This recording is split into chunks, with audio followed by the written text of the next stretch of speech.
மெய்ப்பராயிருந்து நம்மை அனுதினமும் வழி நடத்தும் ஆண்டவர் இயேசுவின் திருப்பெயரில் அன்பின் வாழ்த்துக்கள். ஜெபிப்போம். எங்களை அனுதினமும் காத்து வழி நடத்தி வருகின்ற எங்கள் அன்பின் ஆண்டவரே, விண்ணுலகில் வெண்ணுடை தரித்தோராக உமது சிங்காசனத்தின் முன்பு நிற்கின்ற பாக்கியத்தை பெறுகின்ற ஆசிகளை எங்களுக்கு கற்றுத்தருகின்றீர். இந்த நாளிலும் வெண்ணுடை தரித்தோராக உமது சிங்காசனத்தின் முன்பாக நிற்போர் பெறுகின்ற ஆசிகளை நாங்கள் தியானிக்கின்ற பொழுது நாங்களும் அந்த பாக்கியத்தை அடையத்தக்கதாக எங்களை ஆயத்தப்படுத்த எங்களை வழிநடத்த வேண்டும் என்று இயேசு கிறிஸ்துவின் பெயரில் கேட்கிறோம் சுவாமி. ஆமீன்.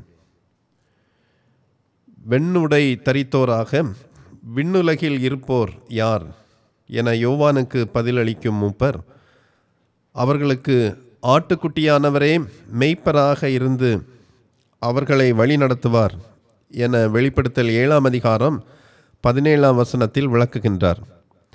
ஆட்டுக்குட்டி மெய்ப்பு பணி செய்கையில் வெண்ணுடை தரித்தோர் பெறும் பாக்கியங்களை வெளிப்படுத்தல் 7ஆம் அதிகாரம் 17ஆம் வசனத்தில் நான் வாசிக்கின்றேன். சிங்காசனத்தின் மத்தியில் இருக்கிற ஆட்டுக்குட்டியானவரே இவர்களை மேய்த்து இவர்களை ஜீவ தண்ணீர் உள்ள ஊற்றுகள் அண்டைக்கு நடத்துவார். தேவன் தாமே இவர்களுடைய கண்ணீர் யாவையும் துடைப்பார் என்றார். இந்த வசனத்தில் 3 ஆசீர்வாதங்கள் உள்ளன.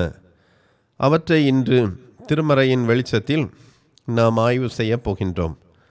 முதலாவதாக, ஆட்டுக்குட்டியானவரே இவர்களை மேய்ப்பார். விண்ணகத்திலும் ஆண்டவர் தமது அடியவர்களை மேய்ப்பு பணி செய்வதாக இந்த வாக்கியம் வாக்குறுதி வழங்குகின்றது. பழைய ஏற்பாட்டிலும் புதிய ஏற்பாட்டிலும் ஆண்டவர் தமது மக்களை எவ்வாறு மேய்க்கிறார் என்று விளக்கமாக சொல்லப்பட்டிருக்கின்றது. கர்த்தர் என் மேய்ப்பர் என 23ஆம் சங்கீதம் தொடங்குகின்றது. ஓ இஸ்ரவேலின் மேய்ப்பரே என்று 80ஆம் சங்கீதம் 1ஆம் வசனம் தொடங்குகின்றது. கடவுள் ஒரு மேய்ப்பனைப் போல தமது மந்தையை மேய்ப்பதையும் ஆட்டுக்குட்டிகளை தன் கைகளில் பிடித்து தன் மார்பில் சுமந்து செல்வதையும் ஏசாயா 40ஆம் அதிகாரம் 11ஆம் வசனம் கூறுகின்றது.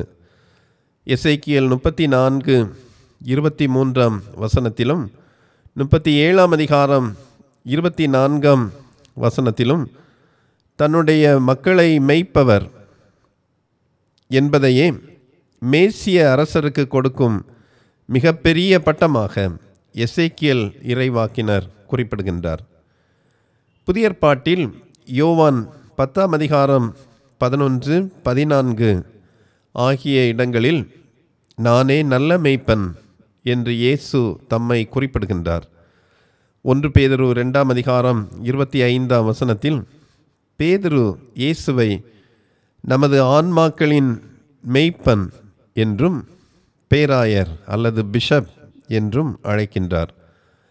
ஆடுகளின் பெரிய மேய்ப்பர் என்று எபிரேயர் 13ஆம் அதிகாரம் 20ஆம் வசனத்தில் எபிரேய ஆக்கியோன் இயேசுவை அழைக்கிறார். எல்லா வயதினருக்கும் மேய்ப்பன் என்னும் உருவகம் நன்கு பொருள் தரக்கூடிய பொருந்தக்கூடிய உருவகம் என்பதை நாம் அறிந்திருக்கிறோம்.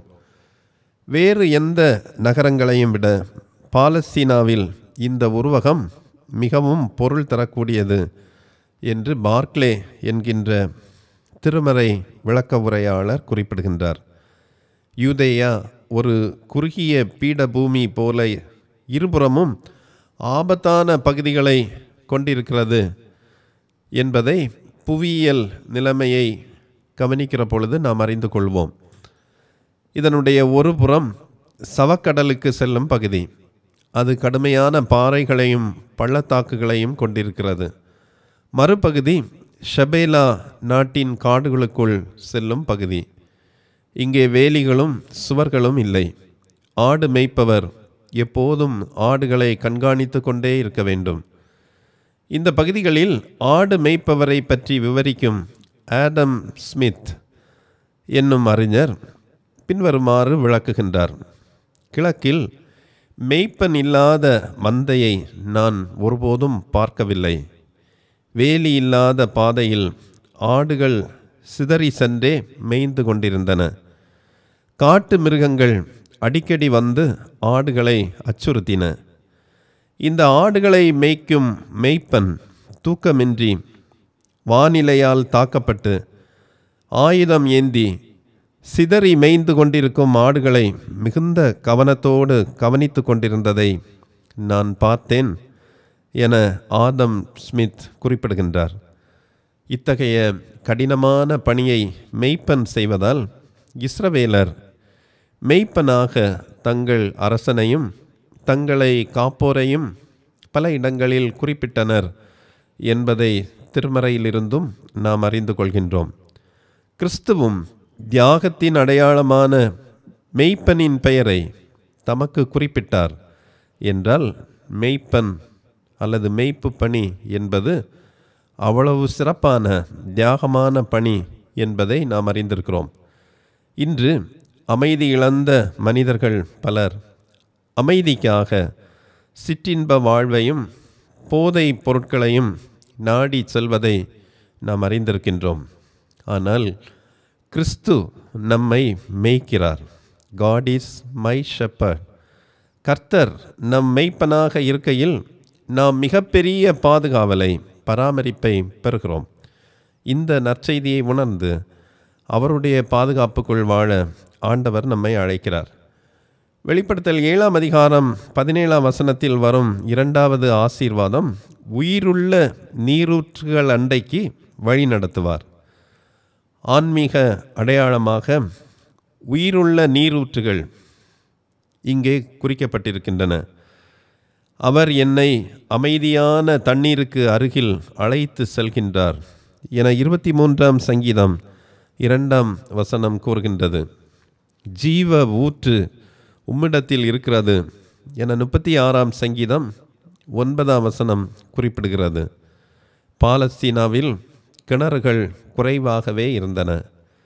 தண்ணீரின்றி மந்தை அழியும் நிலையும் இருந்தது. உயிருள்ள நீர் என்பது கோடையின் வெப்பத்தில் வறண்டு போகாமல் ஓடும் நீரை குறிக்கிறது. யூதாவின் பாலைவனங்கள் இலையுதிர் மற்றும் வசந்தகால மழைகளுக்கு இடையில் வறண்டதாக மாறுகின்ற பொழுதும் தெய்வீக மேய்ப்பனாக ஓடும் நீருக்கு அல்லது உயிருள்ள நீருக்கு மந்தையை அழைத்து செல்கின்றார் என்பதே இந்த ஆசீர்வாதத்தின் பொருள். உயிருள்ள தண்ணீர் இரட்சிப்பின் சின்னமாக திருமறையில் ஆங்காங்கே குறிக்கப்படுகின்றது. இந்த பொருளிலேயே ஏசாயா 12ஆம் அதிகாரம் 3ஆம் வசனத்தில் இரட்சிப்பின் கிணறுகள் என்றும், ஏசாயா 35ஆம் அதிகாரம் 6ஆம் வசனத்தில் பாலைவனத்தில் ஓடைகள் என்றும், எரேமியா 2ஆம் அதிகாரம் 13ஆம் வசனத்தில் உயிருள்ள நீரூற்று என்றும் குறிக்கப்பட்டிருக்கின்றது. இயேசுவின் போதனையில் உயிருள்ள நீரூற்றுகள் நித்திய ஜீவனை குறிக்கின்றன. யோவான் 4ஆம் அதிகாரம் 14ஆம் வசனத்தில் நான் குடிக்கும் தண்ணீரை குடிப்பவனுக்கோ ஒரு காலம் தாகம் உண்டாகாது, நான் அவனுக்கு கொடுக்கும் தண்ணீர் அவனுக்குள்ளே நித்திய ஜீவ காலமாய் ஊறுகிற நீரூற்றாயிருக்கும் என்று ஆண்டவர் குறிப்பிடுகின்றார். யோவான் 7ஆம் அதிகாரம் 38ஆம் வசனத்தில் என்னிடத்தில் விசுவாசமாய் இருக்கிறவன் எவனோ அவன் உள்ளத்திலிருந்து ஜீவ தண்ணீர் உள்ள நதிகள் ஓடும் என்று ஆண்டவர் கூறுகின்றார். வெளிப்படுத்தல் 7ஆம் அதிகாரம் 17ஆம் வசனத்தில் ஆட்டுக்குட்டியாகிய மேய்ப்பன் என்றென்றும் மகிழ்வு தரும் வாழ்வுக்குள் நம்மை அழைத்து செல்வார் என யோவான் தமது காட்சி மூலம் நமக்கு வெளிப்படுத்துகின்றார். இந்த மேய்ப்பனின் மகிழ்ச்சி நிறைந்த மேய்ப்பில் இவ்வுலகிலேயே யாரெல்லாம் வாழ்கின்றனரோ அவர்கள் மறுமையிலும் அந்த மேய்ப்பு பணியில் பங்கேற்கின்றனர். அந்த ஜீவ ஊற்று பெறுகின்ற அனுபவத்தை அடைகின்றனர். வெளிப்படுத்தல் 7ஆம் அதிகாரம் 17ஆம் வசனத்தில் வரும் 3வது ஆசீர்வாதம் ஒவ்வொரு கண்ணீரையும் துடைப்பார் என்பது. வைப்பிங் அவே எவ்ரி டியர். 7ஆம் அதிகாரம் 17ஆம் வசனத்தின் கடைசி பகுதியை நான் வாசிக்கின்றேன். தேவன் தாமே இவர்களுடைய கண்ணீர் யாவையும் துடைப்பார் என்றார். இது ஏசாயா 52ஆம் அதிகாரத்தில் இறுதி நாட்களை குறித்து ஏசாயா இறைவாக்கினர் வழங்கிய வாக்குறுதியாகும். இதே வாக்குறுதி வெளிப்படுத்தல் நூலின் இறுதியிலும் தரப்படுகின்றது. வெளிப்படுத்தல் 2ஆம் அதிகாரம் 21ஆம் வசனம் இவ்வாறு சொல்லுகின்றது: அவர்களுடைய கண்ணீர் யாவையும் கடவுள் துடைப்பார். இனி மரணமும் இல்லை, துக்கமும் இல்லை, வருத்தமும் இல்லை, முந்தினவைகள் ஒளிந்து போயின என்று சொல்லப்பட்டுள்ளது. நாம் நமது வாழ்வில் பல இழப்புகளை சந்திக்கிறோம். பெற்றோரின் இழப்பு, கணவன் அல்லது மனைவியின் இழப்பு, சகோதரன் அல்லது சகோதரியின் இழப்பு. இவைகள் அதிக வலியை அல்லது வேதனையை நமக்கு தருகின்றன. காலப்போக்கில் இவைகள் குறைவதாக இருந்தாலும் முற்றிலும் இவைகள் நம்மை விட்டு மறைவதில்லை. ஆனால் ஆண்டவர் சிங்காசனத்தில் இருக்கின்ற பொழுது, நமது இதய சிங்காசனத்தில் இருக்கின்ற பொழுது, நம் கண்களிலிருந்து வழியும் ஒவ்வொரு கண்ணீரையும் அவர் துடைக்கின்றார். கடந்த காலத்தில் நாம் அனுபவித்த எந்த இழப்பையும் ஆண்டவரில் நாம் வைத்திருக்கும் நம்பிக்கை மூழ்கடித்து நம்மை குணப்படுத்துகின்றது. கடவுளுடைய பராமரிப்பு நம்முடைய இருதயத்தையும் ஆறுதல் படுத்துகின்றது. கடவுளின் பலம் இல்லாமல் வாழ்க்கையில் நாம் ஒருபோதும் நகர முடியாத நேரங்கள் பல வருகின்றன. எனவே என்றென்றும் நம்மை மேய்க்கும், நமது இதயத்தில் இருந்து நம்மை ஆறுதல் படுத்தும், தைரியப்படுத்தும் ஆண்டவர் இயேசுவை மெய்ப்பராக கொண்டு வாழ நாம் அழைக்கப்படுகின்றோம். ஜெபிப்போம். ஆண்டவரே, நீர் எங்கள் மெய்ப்பராக இருக்கின்றீர். உமது மெய்ப்புக்குள் நாங்கள் வருகின்ற பொழுது உயிருள்ள நீரூற்றுகள் அண்டைக்கு எங்களை வழி நடத்துகின்றீன். எங்களது கண்ணீரையெல்லாம் துடைக்கின்றீன். இந்த நல்ல மகிழ்ச்சியான அனுபவத்தை ஒவ்வொரு நாளும் ஒவ்வொரு நிமிடமும் நாங்கள் பெற்று அனுபவிக்க எங்களை நீர் வழி நடத்த வேண்டும் என்று இயேசு கிறிஸ்துவின் பெயரில் கேட்கிறோம் சுவாமி. ஆமேன்.